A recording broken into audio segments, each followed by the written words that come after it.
Olá, estamos começando mais um episódio do Que Passa, um programa de divulgação científica da UNILA que busca discutir os principais acontecimentos à luz da ciência. Eu sou o Ramon e estou aqui com os meus amigos Roberto e Jackson para conversar sobre insetos na nutrição.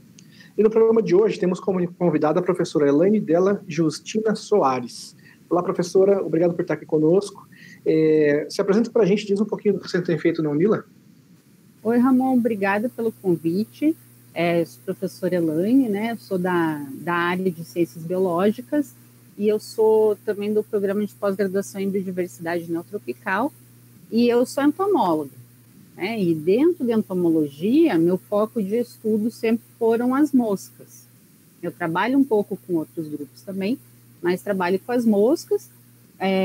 Mais recentemente eu tenho trabalhado com moscas parasitoides, que são moscas que usam outros insetos como fonte de alimentação, e trabalho com taxonomia de mosca, identificação, o nome das moscas. E esse tema que você me convidou para falar é um tema que me interessa bastante, né? Apesar de eu não ser uma pesquisadora da área, porque as pobres das minhas moscas sempre são aquelas que ninguém quer saber delas, né?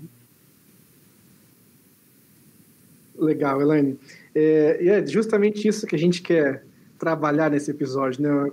Quais são os preconceitos que esses bichinhos sofrem já desde muito tempo, né? E principalmente relacionado à alimentação, né? Que eu acho que é um campo muito delicado. Então, para a gente começar esse papo, Elaine, a gente quer justamente começar por esse ponto, acho que esse preconceito com esses bichinhos, né? A gente sabe que borboletas e abelhas são muito mais admiradas do que as moscas, né? O inseto que você pesquisa, né? Há uma explicação científica que possa justificar a admiração por alguns insetos e a rejeição por outros? A gente pode dizer que existe um preconceito, de fato, com relação a esses insetos, Elaine?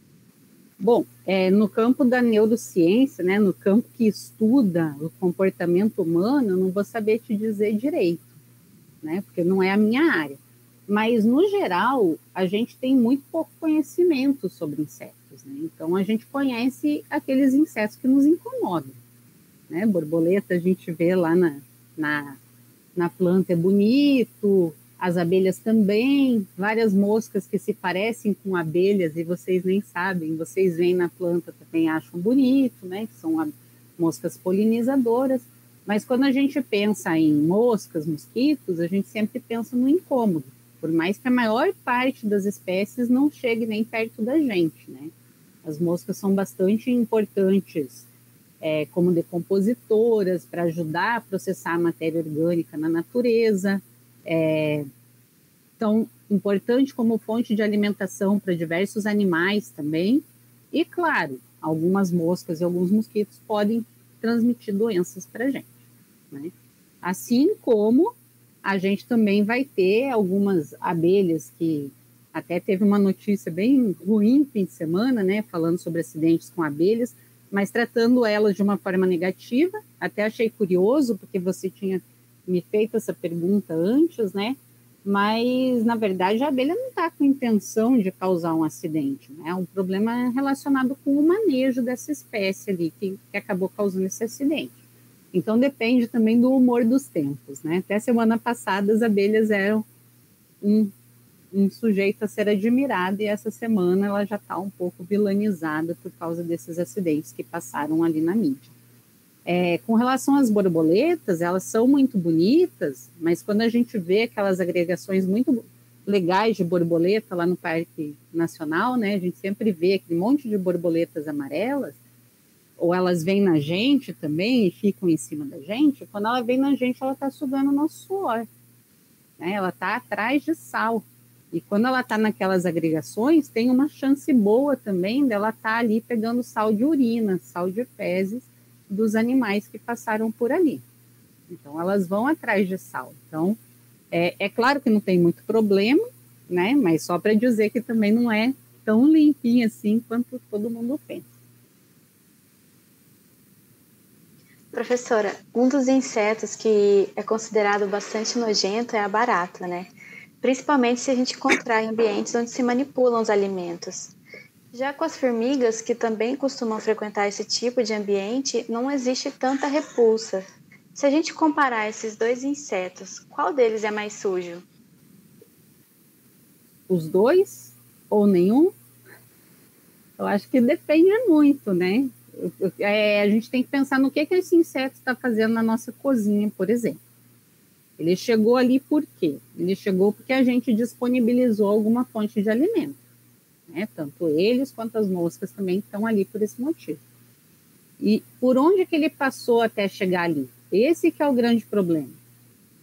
Se essa formiga, ela passou ali no seu banheiro antes de chegar na sua cozinha, isso pode ser um problema tão grande quanto a barata, né? O ideal é que a gente não tenha no nosso domicílio esses insetos dentro da nossa casa, né? Moscas, baratas, mosquitos, não é o lugar deles, né?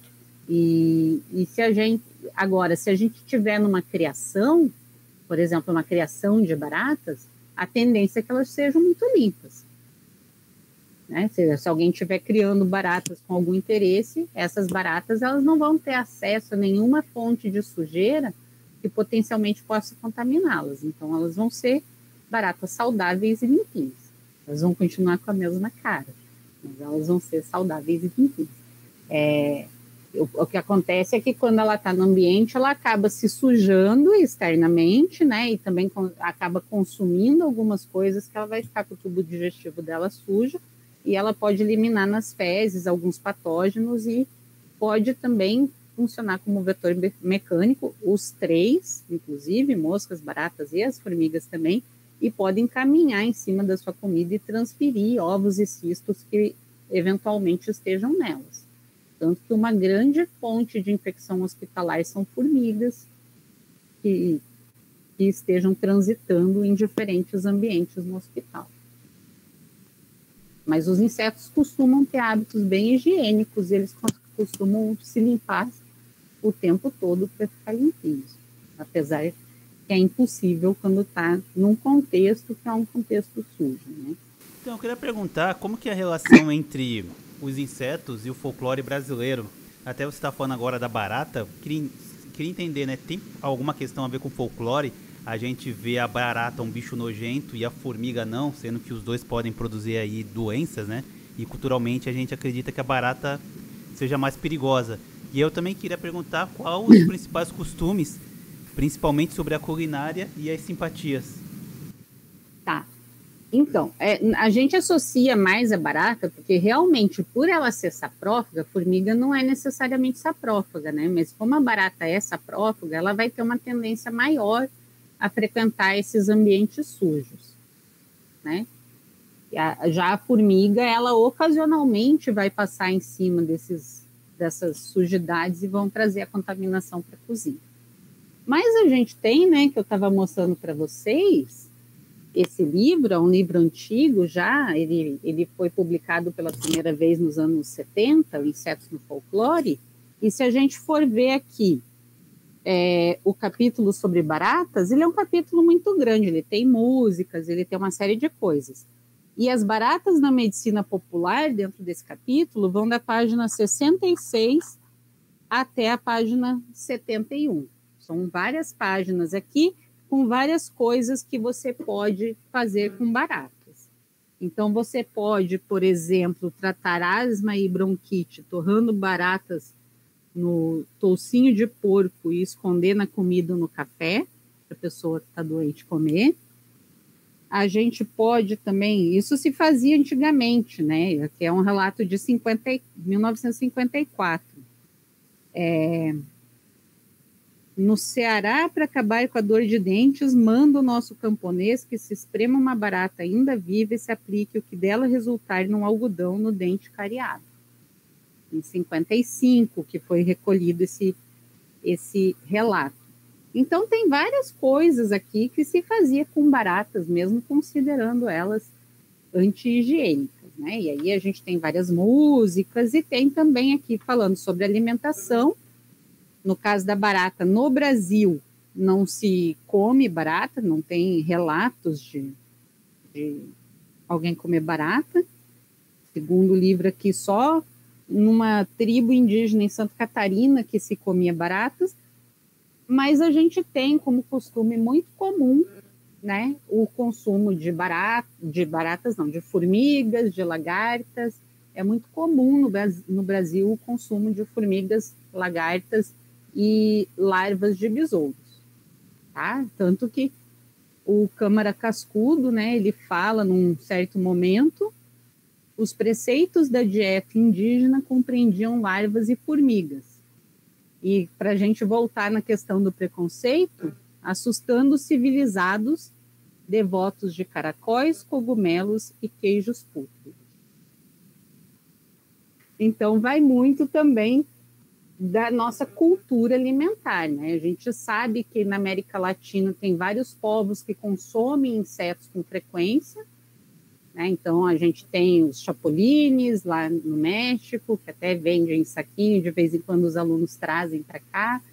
A gente tem no interior de São Paulo e no norte também formigas, principalmente tanajuras, que são consumidas, no Nordeste também, e a gente tem algumas larvas de besouros que também são consumidas.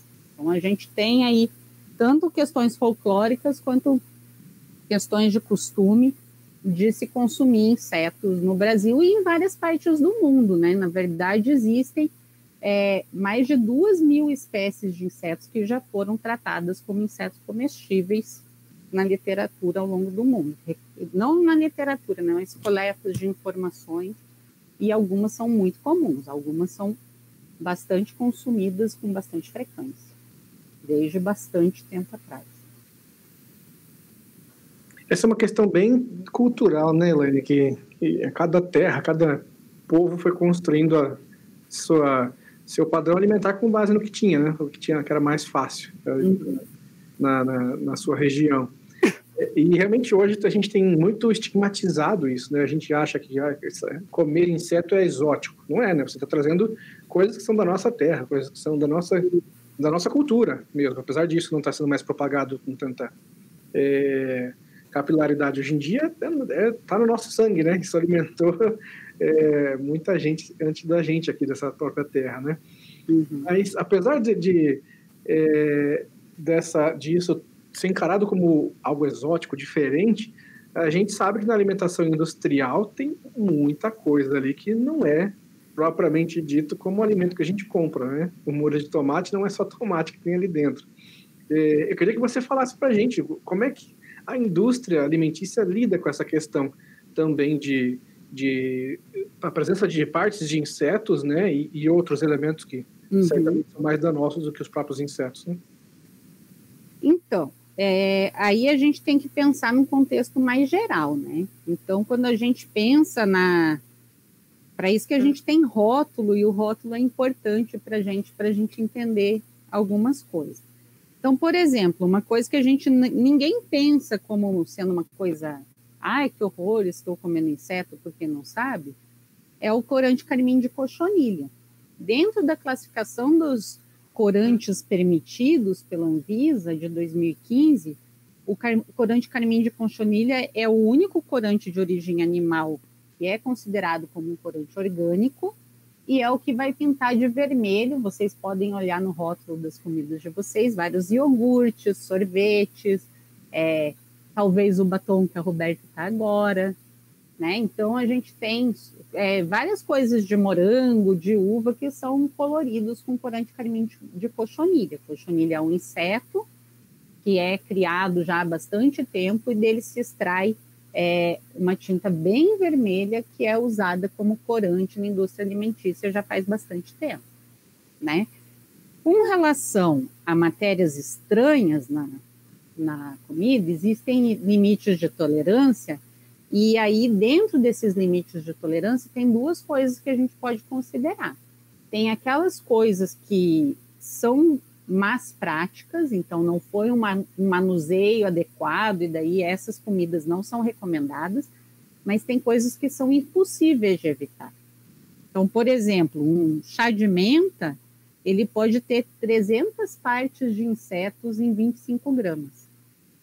Mas por que isso? Como que você recolhe essa menta da natureza? Como que é o processamento dessa menta, né? Então, um chá de camomila, que é uma florzinha, como que você vai evitar que uma flor tenha inseto? né? Então, isso é uma coisa que é admitida por causa dessa questão de não ter como evitar. Principalmente nos grãos armazenados, existem regras bastante rígidas, porque os grãos armazenados, qualquer grão que a gente compra, farinha, arroz, milho, tudo isso lá no campo ele pode ser infestado por insetos, ou pode ter ovos de insetos, e isso vai para um silo. E ele vai passar um certo tempo armazenado ali, e é impossível que tenha um controle absoluto dos insetos pragas que podem acontecer ali. Então, durante o processo de armazenagem, existem várias técnicas bem rigorosas de controle de insetos e que envolvem, inclusive, controles químicos. Então, pode ter mudança de temperatura para prevenir e pode ter lá naqueles sacas e sacas de arroz, de soja, do que quer que seja que esteja no silo, eles podem bater veneno para matar os insetos. Então, é feito um acompanhamento até um limiar da população de insetos. Quando começa a ter muito inseto, tem que aplicar alguma estratégia de controle. E como são bichos também que ficam dentro do arroz, né? Você compra seu saco de feijão, não tem nada. Dali um mês você olha e tem alguns bichinhos ali. Depois de muito tempo vai ter um monte. São bichos que não tem muito problema, porque afinal eles estão dentro dos grãos, né? E eles estão se alimentando dos grãos, mas dentro lá do processo de armazenagem tem várias regras para manter essas populações controladas. Depois, quando chega no mercado, aí vai ficar armazenado mais um tempo. Depois chega na sua casa, vai ficar armazenado mais um tempo. Assim que você começa a perceber, o ideal é você colocar no freezer e deixar um pouco para tentar matar. Não é uma coisa que vai te trazer risco, a não ser que seja uma infestação muito grande e que daí, secundariamente, você pode ter fungos, alguma coisa crescendo ali que pode te prejudicar. Mas é da natureza do próprio cultivo, né? É impossível você se livrar de todos os insetos. Então, não é todo inseto que está na comida que é um problema, né? Professora, além da presença dos insetos nos alimentos consumidos pelos humanos, existem outros tipos de alimentos em que a gente pode encontrar também? Qualquer coisa que é processada usando farinhas, usando grãos, pode ter partes de inseto. Segue o mesmo padrão, então, a mesma regulamentação, né?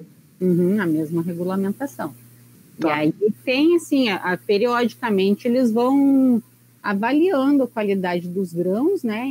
E chega uma hora que o grão perde a qualidade. Mas eu baixei alguns documentos, se vocês quiserem, talvez, se tiver alguém da biotecnologia interessado e tal, eu posso passar os links.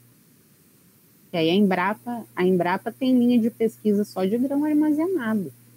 Legal, que você achar interessante, passa pra gente. A gente põe na descrição do vídeo. Uhum. Aí, conecta com as matérias também que vai sair e tudo mais.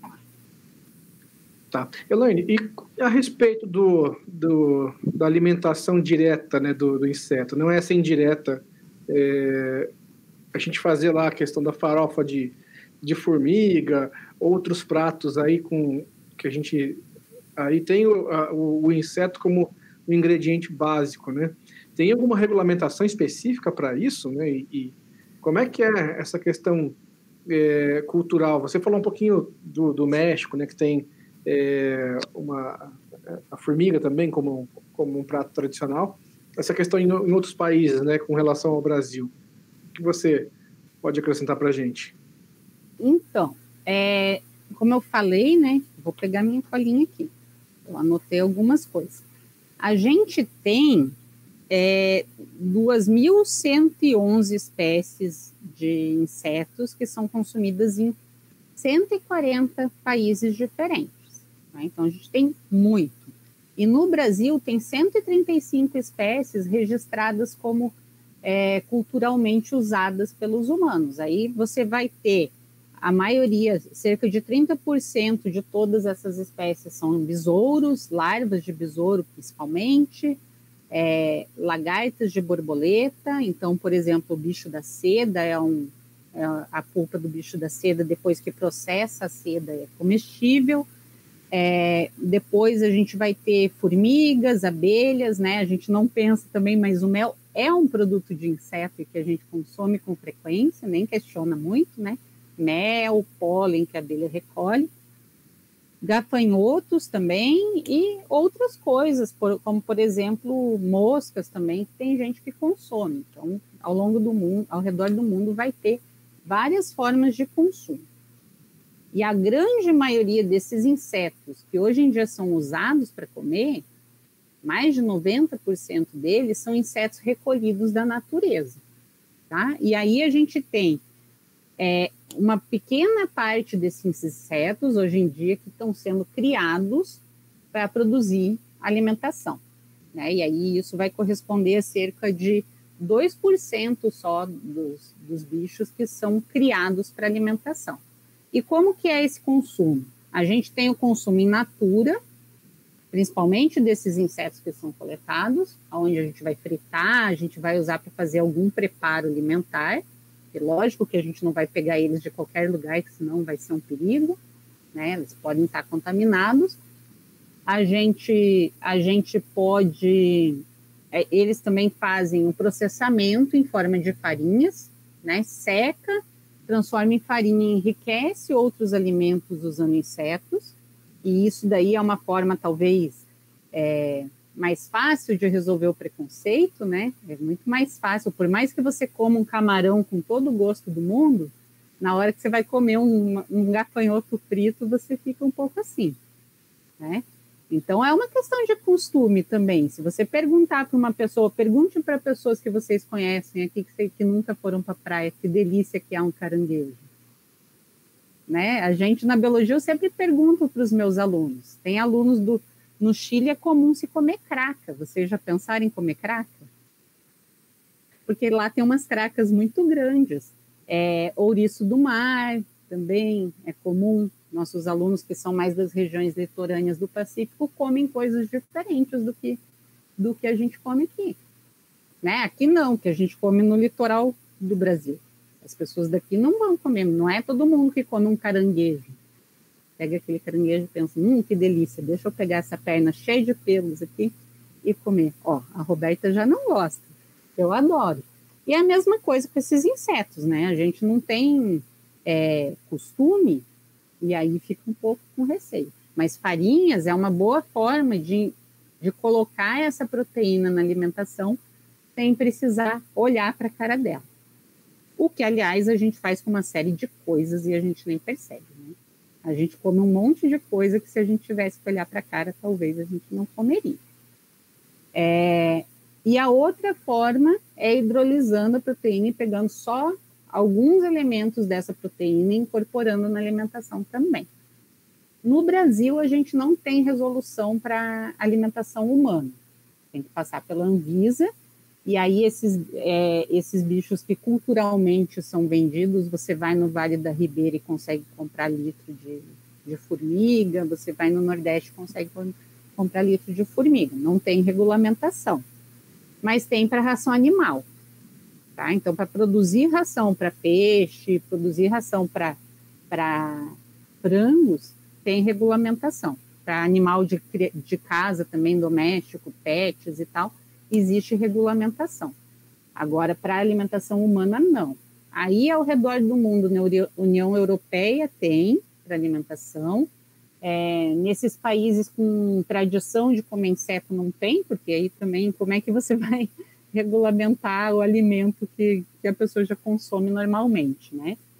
E no Canadá e nos Estados Unidos tem para farinha.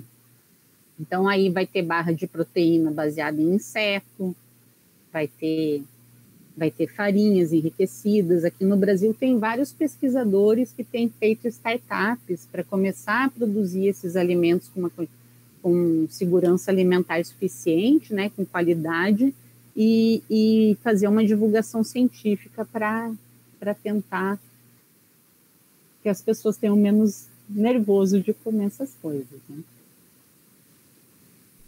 Professora, não é muito difícil a gente ir em padaria, por exemplo, e aí onde está ali os guardados pães, né, os doces, a gente encontra mosquitos, né, moscas, insetos, formigas. assim como em restaurante também. Então eu queria saber quais são os principais mitos relacionados à comida e inseto. E aí eu quero fazer uma pergunta mais direta. Se eu estou em casa almoçando, sei lá, um bife e sobe uma mosca em cima da minha carne, ela fica contaminada no mesmo instante, eu tenho que jogar fora ou eu posso comer essa carne ainda? Depende de onde esses bichos estavam, né? Na verdade, eles estão circulando por aí, se vierem contaminados, eles podem sim contaminar.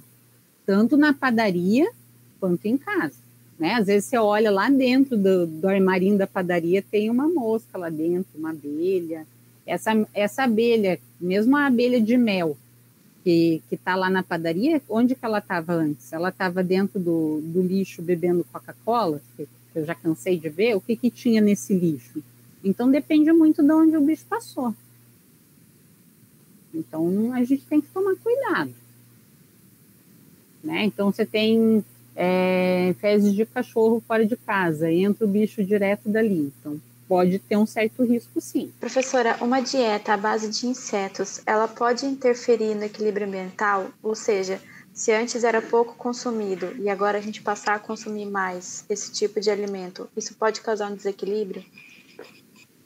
Depende do que a gente vai consumir, né? Se eu falei que 90% dos insetos são coletados, se todo mundo parar de consumir outras coisas e for consumir inseto, eu acredito que vai ter uma certa pressão. Mas se a gente pensar na forma como os insetos são criados, né? Então, como que um inseto geralmente vai ser criado? Com sobras de alimento, lógico que tem que pensar nas questões de segurança, mas, por exemplo, a gente sabe que ali 1/3 de tudo que é produzido de alimento é perdido, né? É descartado. Se a gente usar isso para alimentar os insetos, a gente consegue converter o que seria lixo em proteína de qualidade. Então, a gente economiza espaço para ter mais esse 1/3 de alimentos. E a gente... Aí, então, você está economizando espaço, você está economizando água também, na medida que produzir inseto gasta pouca água, e você está economizando também o espaço, por exemplo, do aterro sanitário, né? Porque você está convertendo aquilo que seria descartado em proteína. Quando a gente pensa no Brasil, que é autorizado para animais de criação, não é para humanos, mas é para animais de criação.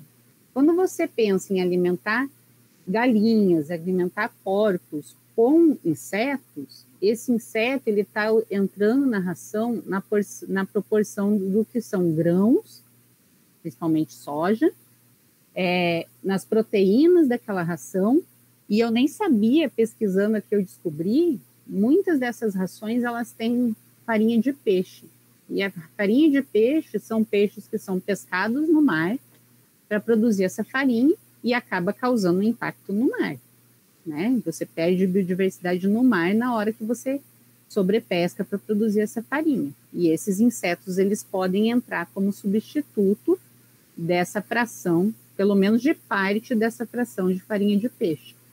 Além deles serem ricos em gorduras, também diminui a quantidade de óleo de soja que é necessário para produzir as rações. Então, você consegue uma ração com a mesma ou melhor qualidade, e você reduz muito o impacto ambiental, reduzindo a pesca, diminuindo a quantidade de soja que é necessário ser plantado, tanto para óleo quanto para a ração em si, e também reaproveitando esses alimentos que seriam descartados. Elaine, e mesmo pegando essa barco da sustentabilidade, né, de como a gente mudar padrões de comportamento da cultura, né, pode influenciar de alguma forma essa destruição do meio ambiente que a gente tem promovido. Eu acho que nesse ponto o padrão de alimentação é um elemento fundamental, né, que move grande parte das intervenções da produção de carbono, o consumo de água, né, que você apresenta para a gente. Como é que seria nessa questão se a gente mudasse um pouco o nosso padrão de alimentação, passando a consumir mais insetos, né, nessa questão?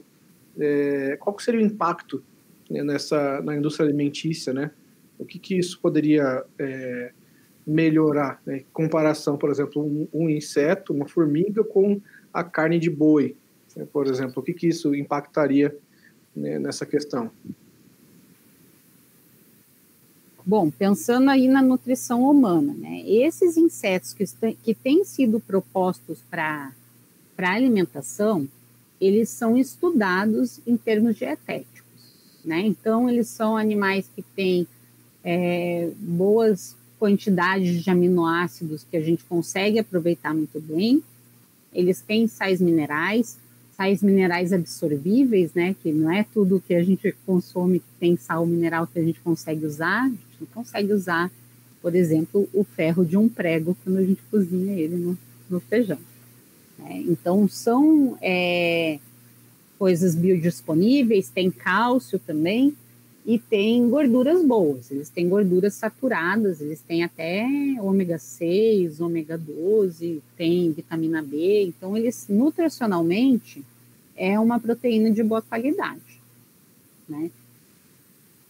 Quando a gente pensa no padrão de consumo que a gente tem hoje, pelas coisas que eu li, é insustentável, né? A gente já tem 1/3 da superfície da Terra destinada para agricultura e pecuária. E daqui, em 2050, a gente vai ter 2 bilhões de pessoas a mais. Então, a gente come com muito desperdício, a gente usa muita terra para comer, né? E, ao mesmo tempo, a gente tem muita gente no mundo passando fome. A gente tem hoje, o relatório é de 2015, eram 800 milhões de pessoas, e agora eu acredito que deva estar até pior.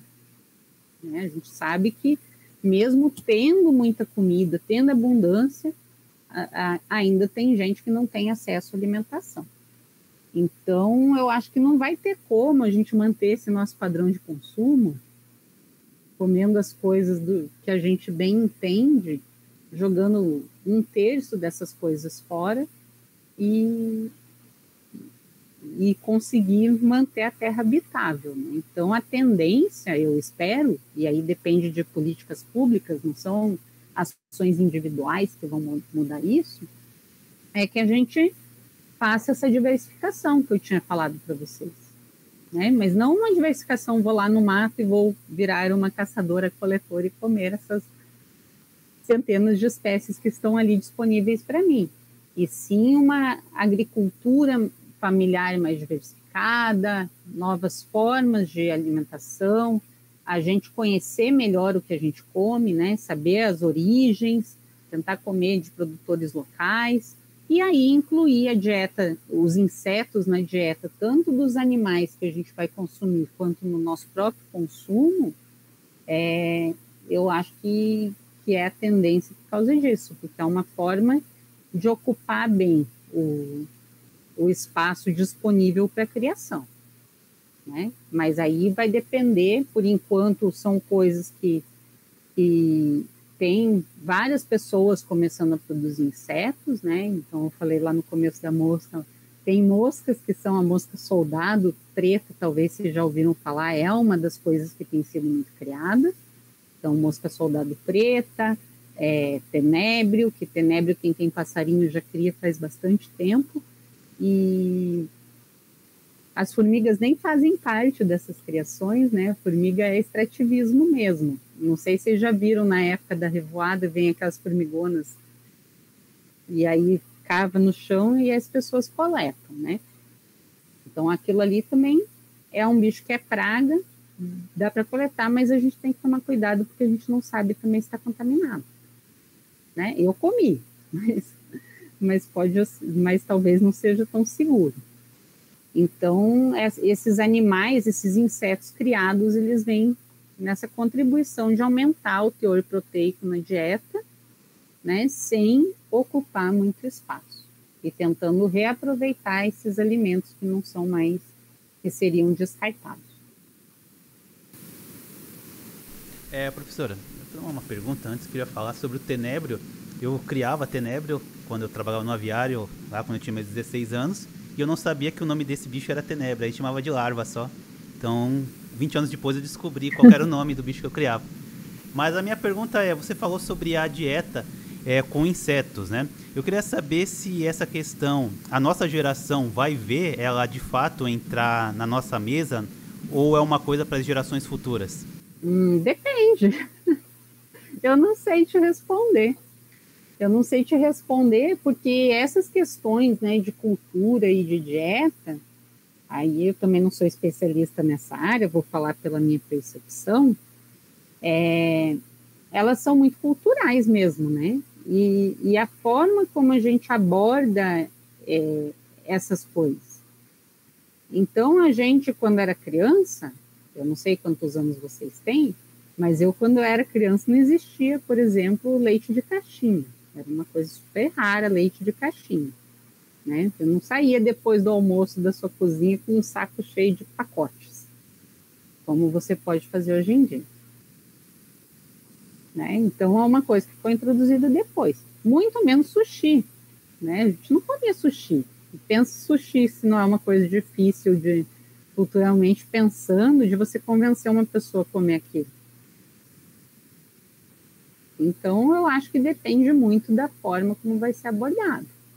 Esses pesquisadores que divulgam bastante alimentação por insetos, eles costumam ter bons resultados. Eles fazem farinhas, fazem pães, e daí, quando faz essas coisas, faz às cegas, né? Você pode saber que vai ter inseto ou não ali na comida, e aí te dá para experimentar.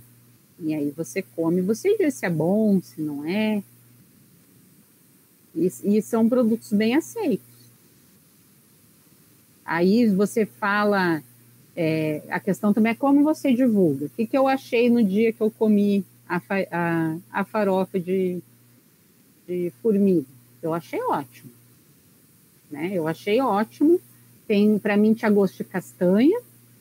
Para os alunos que comeram também, que eu levei para quem quisesse comer, tinha gosto de amendoim. Eu tirei só o abdômen, um abdômen bem gorduroso, fica só uma bolinha marrom, você nem sabe que é um inseto se a pessoa não te falar. Né? Mas a gente tem, por exemplo, no Brasil, o caramujo africano, que foi introduzido, né, para parte daquelas pessoas ali que o Câmara Cascudo falou, para substituir o escargot. Quem no Brasil come escargot? Ninguém come, não deu certa cultura, porque não foi acompanhado de uma divulgação. E aí as pessoas soltaram aquilo na natureza, né? Não foi só por isso, talvez teve outros ingressos também, mas estamos com ele aí comendo a nossa horta, né? E podendo transmitir patógenos para a gente. Mas não foi acompanhado, então, dessa questão cultural de te convencer. Já tomou café de jacu? Vocês já tomaram? É um café caríssimo. É um café que tem que passar pelo trato digestivo do jacu para ser fermentado. E para passar, ele sai por um lugar, né? E é um café caríssimo, e tem uma ótima aceitação. E é limpo, claro. Né? Então, eu acho que depende muito da forma como vai ser abordado isso. Tem alguns chefes de cozinha brasileiros que divulgam a alimentação de insetos, formigas e tal, e que eles têm boa aceitação. Então, eu acho que dependendo da forma como for essa sensibilização, eu acho que vai ter aderência, sim. Tá? Vou ler aqui o que o Monteiro Lobato falou sobre as formigas para o amigo dele. Posso ler? Não é capaz de adivinhar o que eu estou comendo. Sabe, Rangel, que o içá torrado, içá é a tanajura, é o que no Olimpo grego tinha o nome de ambrosia. Está diante de mim uma latinha de içás torradas que me mandam de Taubaté. Nós, taubateanos, somos comedores de içá. Aí ele fala mais umas coisas e fala que é tão bom que é a prova que Deus existe. Porque ele adorava. E é uma coisa que lá é consumida até hoje. E que custa caro, litro de formiga, depois vocês pesquisem, é uma coisa que custa caro. Mas eu acho que vai muito da divulgação.